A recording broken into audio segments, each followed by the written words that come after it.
yes. What? Handy Andy in the 3:30 at Canterbury. I meant a parking place. Oh, I don't know. What about that over there? Outside the mortuary. Well, you drive this thing like a hearse. It's taken 40 minutes to get here. Only because we took one of your shortcuts. Well, it was a shortcut to the racecourse. Which is nowhere near here. You only asked me if I knew any shortcuts. You didn't say to the hospital. Well, where did you think, you pillock? Ah, there's one there. You'll never get in there. Of course I will. I'm a surgeon, mate. A man of skill, precision, and accuracy.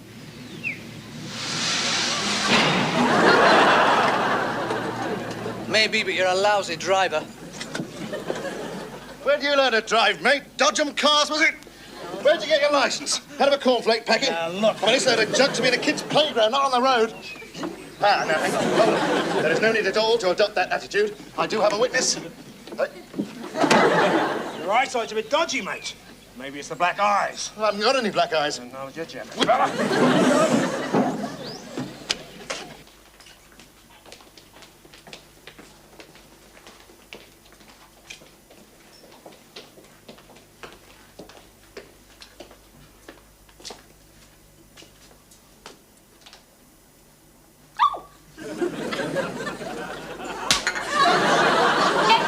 Lay your hands on me again. Oh! He is. Never mind, Morris. Better luck next time. Oh, Stuart Clark, would you give me a hand with one of these, please? Yes, of course. Thank you, old boy.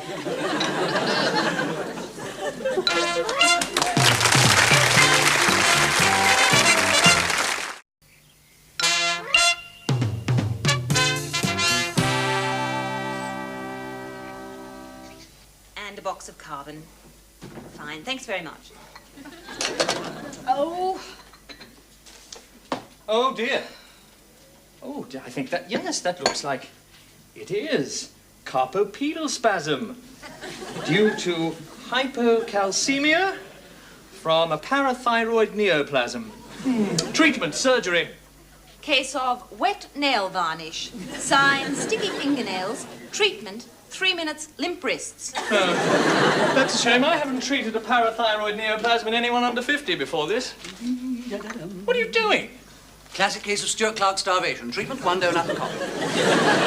That's mine. It cost 50 cents. I paid for them. I thank you from the bottom of my stomach. You make a stranger to these fair shores of yours feel wanted. I want you, Stuart Clark. What did I tell you? You just deserted me in a car park with a 7-foot gorilla about to smash me teeth in. Don't exaggerate, Duncan. It was a 6'10" gorilla about to smash your teeth. Morning, Dr. Waring. Morning, darling. Morning, Dr. Waring. Morning, darling. He really is depraved, isn't he? He must be. I wouldn't kiss you, Morris. Good. I don't mind holding your hand, though. For heaven's sake, stop that. Leave me alone. Morris, I think I love you. Come here, let me kiss you. Look, this is just the sort of lack of discipline that Professor Beaumont wants to talk to you about this morning. Oh, hell. Wonder if that was about those whoopee cushions on the chairs at the senior surgeons' conference. It's probably the patient's wheelchair race from Ward 6 to Ward 12. Yeah. Told you we shouldn't have used that lot from geriatrics. Don't get your stethoscope in a twist, old boy. Just because Beaumont is in the warpath. Hey, well, it's all right for you. He's not your boss. But when he gets angry, mate, he makes Dr. Crippen look charming. Is Dr. Crippen the new cardiologist? No, that's Dr. Jekyll. Oh. Hey, wonder if he saw me playing footsie with that blonde in the operating theatre yesterday. What, the patient? No, the nurse, you burp. Oh, that'll be it. You and that nurse have had it. Well, not yet, but we're working on it.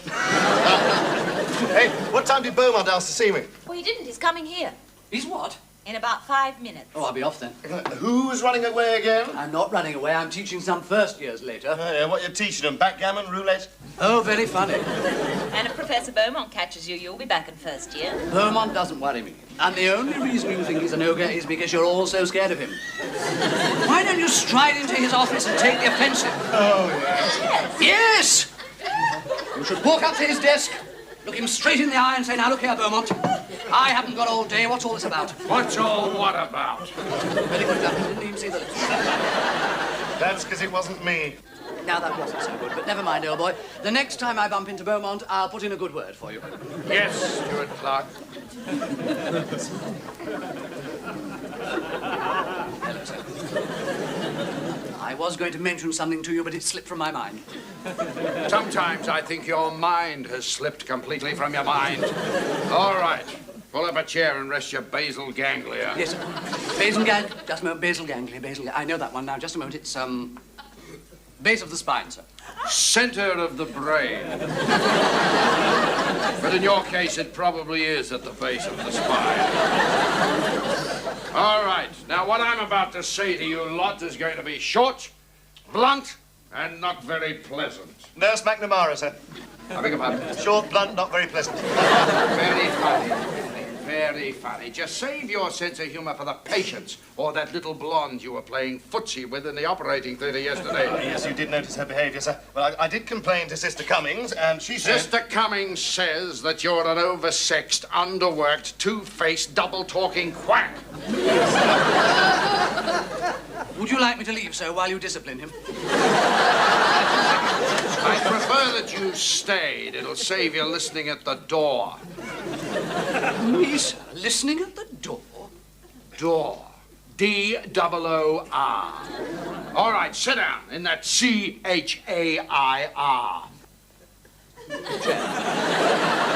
That old leather thing with the wobbly legs. Now we're on to Sister Brady, eh? I'll put Sister Brady onto you, Waring, if you don't shut up. Right. Miss Franklin, take this down to that new chap in cardiology, Dr. Whatever his name is. Jekyll. Or Mr. Hyde. Yes, sir. Right. Who said this? If you don't shut up, I'll stuff this pillow down your throat. Napoleon, sir. I know, sir. Marlon Brando in On the Waterfront. Oh, no, so it was your wife, wasn't it, at the staff party? I heard you arguing in Major's office.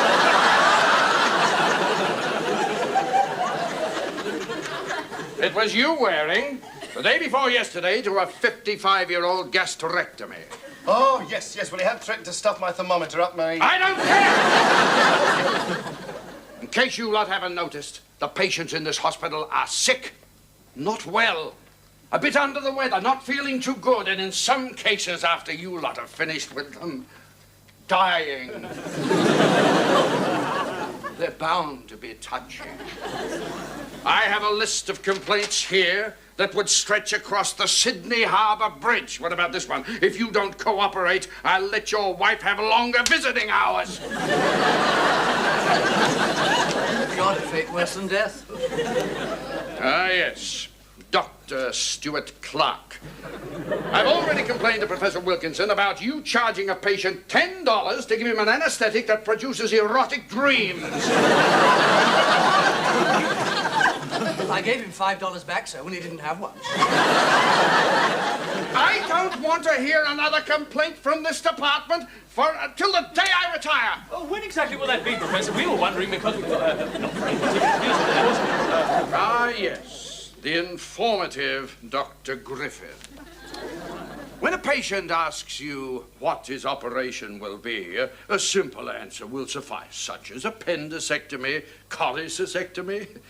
Your hour-long graphic descriptions as to the amount of cutting, bleeding, and stitching have led to 3 cases of nausea, 2 cases of shock, and 1 patient who ran out of this hospital in his pajamas and never came back. It's not all our fault, sir. You know, some of the patients can be very troublesome. Well, I mean, only yesterday in Ward 9, some old bloke tried to fill up my coat pocket with his specimen. The nurses shouldn't leave full bottles lying around. Well, that's the trouble, sir. He wasn't coming out of a bottle. Look, I don't want to hear any more complaints from this department. No more, understand? Or specimens will be the least of your worries.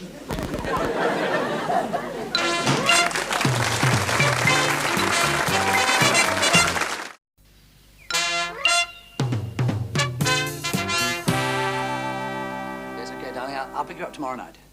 All right, bye. Richard? Yes?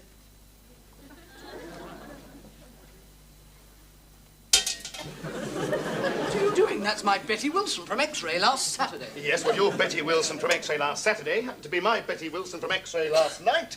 And from what she told me about your cosy little evening, she should not be up there in the red. Are you suggesting I cheated? I'm merely suggesting that perhaps you took one of your special anaesthetics and dreamt the whole thing. Now, let's get down to the bottom of this. I can prove that I'm worthy of a red pin, can you? Prove it, what do you mean? Well, if that pin is worth anything at all, it means that you had the sort of evening that will stand up to questioning. Oh, excuse me. Shut up, Morris. This is men's talk. You write to your mummy and say you've been a naughty boy. I was just going to say that Well, don't. Quiet. You're behaving like a couple of schoolboys. Yes, and we both passed our exams, so shut up. Well, Well, what? prove it. I want to know about Betty's peculiarity. Well, you mean the leather bra and the whip? You know very well that is common knowledge. Everyone in the hospital knows that. I'm talking about the unusual markings on her body. I know all about her body, thank Well, you very describe it. much. 5'6", blonde, Not 36... that. I'm talking about the marks on the body. I see. I describe them. You say yes. Then you go sticking red pins all over Australia. You describe it. Oh, no, you're the one doing the accusing. I am not accusing anybody. I'm merely reporting what I was told. Describe it. You describe it. Look, Shut up, Morris. up, you. You first. You first. at the top of her left groin, she has a small oval birthmark. Quite close to that, there is a little brown scar caused by her brother, who threw a dart at her when he was 6 years old. Morris, how did you know that, Morris? I was the one who took her appendix out. So you had me a bit worried back there, Morris. I try to retain my professionalism at all times, Waring. Life is not all sin, gin, and debauchery. Yeah, there's not much left then, is there? Generally speaking, both you and Stuart Clark are imbecilic, idiotic, and... Irreplaceable, Morris? From what Professor Beaumont was saying, I hardly think so. Oh, yeah? What do you say, then? Say agingunt operi. What? Say agingunt operi. Arshin couldn't operate. Not you, it's a Latin motto. Gird your loins for work. Oh, yeah? Gird your loins for work. Gird your loins for work, Waring. Oh, you really are sad. You should try to curb your baser thoughts. Well, I do, but they're so nice. Raise them. Try to think on the higher plane. Oh, I see. Hang on. Give it a try. When I die, I'm going to come back as a great big boil on Beaumont's bum. That's better. That's a fascinating area. What, Beaumont's bum? No, reincarnation. Ah. Do you believe in it? Oh, yeah. I got proof. Have you? Indeed, yes. Yesterday morning, the 2 sausages I left on the canteen table at breakfast, Yes. I'm absolutely certain turned up at lunchtime as hamburgers.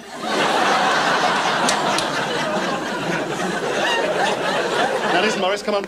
Don't forget what Beaumont said. You've got to be extra special nice to the patients, right? Now, big smile, if you please. Well, go on. I'm smiling. Oh, no, come on, try a big cheese. Oh, this is ridiculous, man. Beaumont. Cheese. That's it. Beautiful. Right, Morris, off you go. Morning, sister. Morning, Dr. Griffin. Morning. Morning. Like a rabid rat. Dr. Waring, you have a patient in there, Mr. Phillips. He's just changing. Oh. Thank you, sister.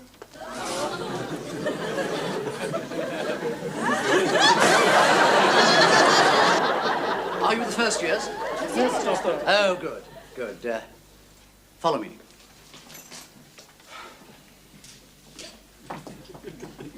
In you go. Here we go. Come on, jump up. Now then. I am Dr. Stuart Clark, and you will be seeing quite a lot of me during your stay at St. Barnabas. Now, you are embarking on a rewarding career dedicated to the service of humanity. Now, from time to time, as you stroll down this long and lonely path, you will need someone to turn to. Someone who, with his vast knowledge, gathered overseas in the great hospitals of Europe, can offer you a helping hand, a guiding word, and while stocks last, a never-to-be-repeated offer of hospital equipment at very low prices. Now, I've got here ophthalmoscopes, bleepers, torches. A man used stethoscopes. Well, almost new, anyway. No, don't go yet. Hang on. I haven't finished yet.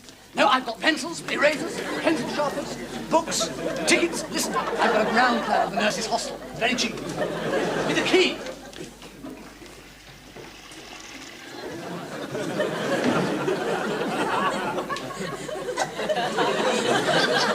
Hello, Doc. Don't tell me. Heinrich Himmler. No, Himmler's in orthopedics. Is that some sort of pathetic attempt to amuse the patients? No, it's not. I've just found a 7-foot gorilla from the hospital car park. It's a patient of mine. Oh, I see. And if he recognises you, you'll be a patient of yours as well. Exactly. If there's any Tottenham Beaumont finds out, I'll be a candidate for the anatomy slab. It's a very good disguise. Oh, thank you. The only people who would recognise you are the people who've seen you before. You'll be better off with these, though. And they're a bargain at $10. $10? Yes, but I tell you what, you can have them for $5 if you give me those in part exchange. Well, I got them from lost property. Well, no one will miss them then, will they? Here you go. $5. Oh, splendid boy. Oh, by the way, you know, they're very good glasses. They're worth $20 in the shops. Really? Yes, per 12. What's so funny? Nothing. Nothing. Well, it's not sad either. What isn't? Nothing. Are you the chaplain? Oh, good God, no. I'm Dr. Griffin. Just a few questions to ask you, Mr. Old. I've spoken to the sister, and I've already given the doctor a specimen. So what's wrong? Oh, nothing. The other doctor, he was just a junior. He's still learning. I'm not having any learner doctor have a go at me. Last time I was in here with a splinter under my nail, look what happened. Look, don't you worry about a thing, Mr. Old. The other doctor, he just asked you the boring bits. Boring? It's my life that's at stake. Oh, no, it isn't. Hey? Well, I mean, yes, it is your life, but no, it isn't at stake. You see, I'm the surgeon who'll be operating on you. You're a bit young to be doing an operation, aren't you? Oh, certainly not. I could do it with my eyes closed. What?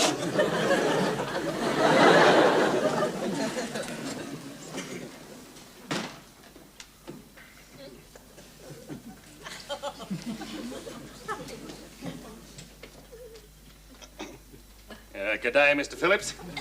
Dr. Bruce Waring here. Surgeon will be operating on you this hour.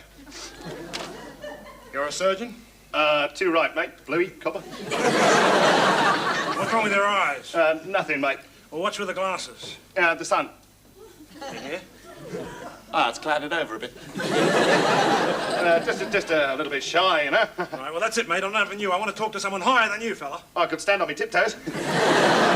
Sorry, mate. Just like to have a little joke with the patients every now and again.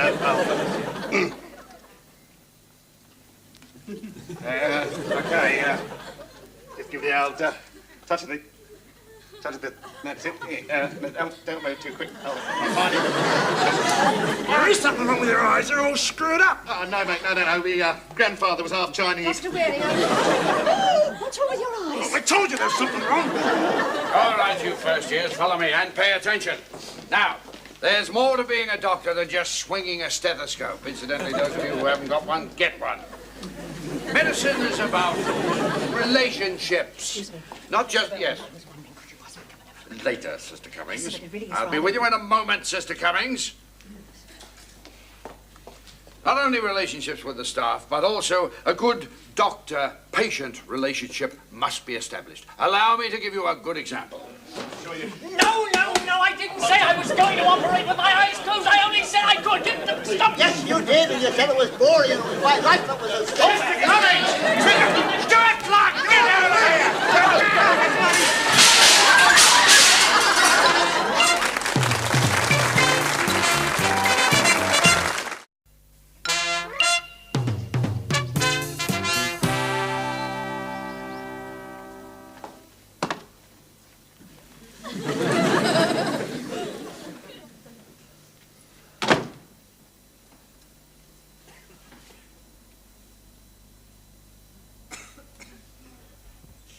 Never, in my short but exciting life, have I ever seen such behavior in a hospital before.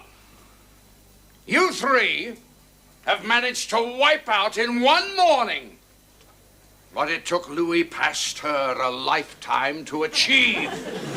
Louis Pasteur didn't have to deal with Mr. Phillips. Do not interrupt when I am angry, or I will get angrier. Don't worry, sir, I won't interrupt. Quiet! Now, in order to restore peace and order to Ward 9, I have had to personally promise to each patient about to be operated on that I will do it, and that you lot will be nowhere in the vicinity of the building at the time. What do you think of that, eh?